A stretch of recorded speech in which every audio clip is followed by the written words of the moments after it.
Assalamualaikum warahmatullahi wabarakatuh. Perkenalkan, nama saya Jahan Kajela. Saya dari kelas C sore. Saya akan menjelaskan perubahan pendidikan dalam upaya sumber daya manusia. Pendidikan sebagai proses pembebasan atau sebagai upaya memperoleh pekerjaan. Yang lebih penting bahwa pendidikan adalah alat perlawanan. Contohnya, pretise, ijazah atau pekerjaan membebaskan pada kebodohan. Mengajarkan pola pikir, tetapi pendidikan masih dirasakan sebagai proses pembodohan baik di lingkungan sekolah maupun di kehidupan masyarakat. Dengan adanya lembaga pendidikan diharapkan mampu menghimpun dan menumbuhkan kreativitas, inovasi, dan karakter sebagai wujud cerminan kepribadian masyarakat.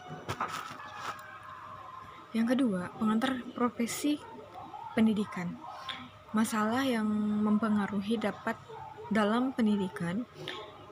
Yang pertama itu krisis ekonomi sangat mempengaruhi pendidikan dari segi keuangan, keterbatasan ekonomi yang mampu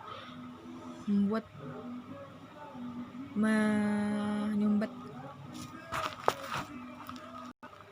keterbatasan ekonomi dapat menghambat pendidikan. Yang kedua, krisis politik atau kurikulum pendidikan. Contohnya, kurikulum dulu K13, sekarang Merdeka Belajar. Yang ketiga, krisis moral atau rendahnya moral, seperti berpacaran di muka umum yang tidak punya etika.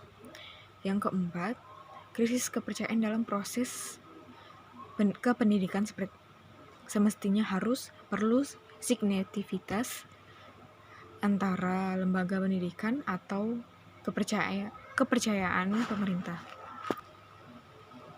Baik, yang ketiga, pengertian profesi kependidikan.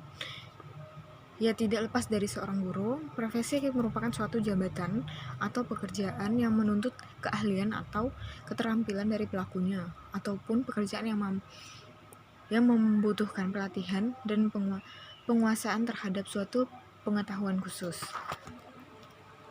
Yang keempat, kompetensi keguruan yang terbagi menjadi 4, yaitu kompetensi pedagogi, kompetensi kepribadian, kompetensi profesional, ataupun kompetensi sosial. Yang pertama, pedagogik, kemampuan yang harus dimiliki guru berkenan dengan karakteristik siswa dilihat dari berbagai aspek seperti moral, emosional, dan intelektual. Yang kedua, kepribadian. Kompetensi yang berkaitan dengan tingkah laku pribadi guru itu sendiri yang kelak harus memiliki nilai-nilai luhur sehingga terpantul dalam perilaku sehari-hari. Yang ketiga, kompetensi profesional, kemampuan yang harus dimiliki guru dalam perencanaan dan pelaksanaan proses pembelajaran.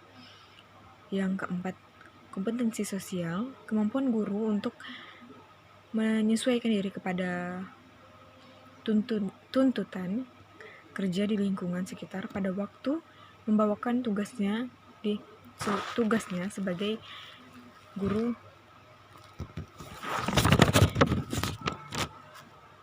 Oke, selanjutnya standar kompetensi keguruan. Sebagai guru harus meningkatkan kompetensinya. Indikator yang dapat dijadikan ukuran karakteristik guru. Yang pertama, mampu mengembangkan tanggung jawab dengan baik. Yang kedua, mampu melaksanakan peran dan fungsinya yang dengan tepat. Yang ketiga, mampu bekerja mewujudkan tujuan pendidikan di sekolah. Yang keempat, mampu melaksanakan peran dan fungsinya dalam pembelajaran di kelas.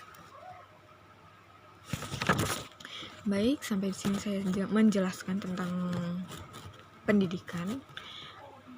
Kalau ada salah-salah, saya minta maaf. Terima kasih.